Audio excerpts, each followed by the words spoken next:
27. laulu ja 20. tantsupeo juhtmõte oli Minu arm. Need sõnad puudutavad kõiki meid isiklikult ning igaüks teab ise nende tähendust.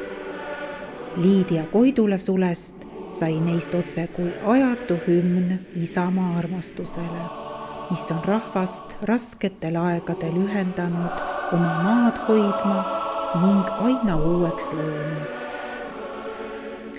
Eelmise aasta juulikuu alguses põksusid tuhandete eestimaalaste südamed laulu- ja tantsupeo rütmis.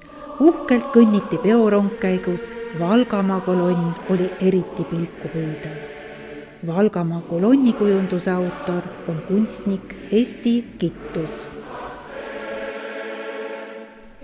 No see laulupeo kolonni kujunduse tellimuse andis mulle Valdur Sepp. Ja me istusime Pukas rahvamajas ühes ruumis, kus on siidimaali kardinal.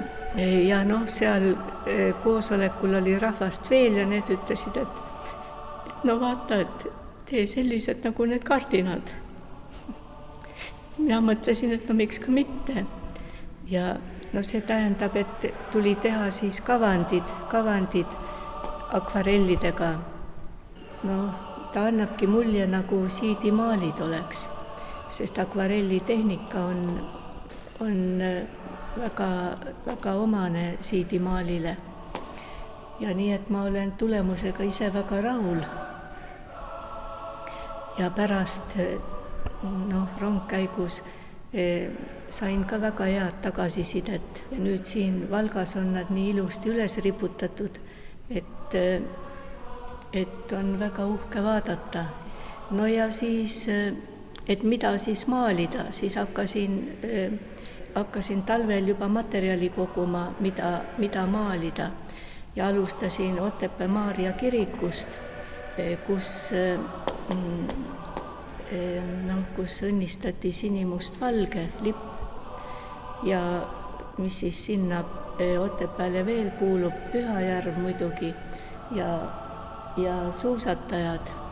Tõrva poole edasi minnes on siis Helme lossivaremed, siis Taagepera mõis ja siis juba Valga poole minnes raudteejaam, mis on ajalooline ehitus, vana raudteevaksal, siis Valga kesklinna kirik, kontsertsaal, Valgas Simse seminaris käinud kunileid, et mis iseloomustaks Valgat kõige rohkem. Nii ongi see valmimise lugu. Näitus on sünnipäevakink Valga linna sünnipäeva puhul.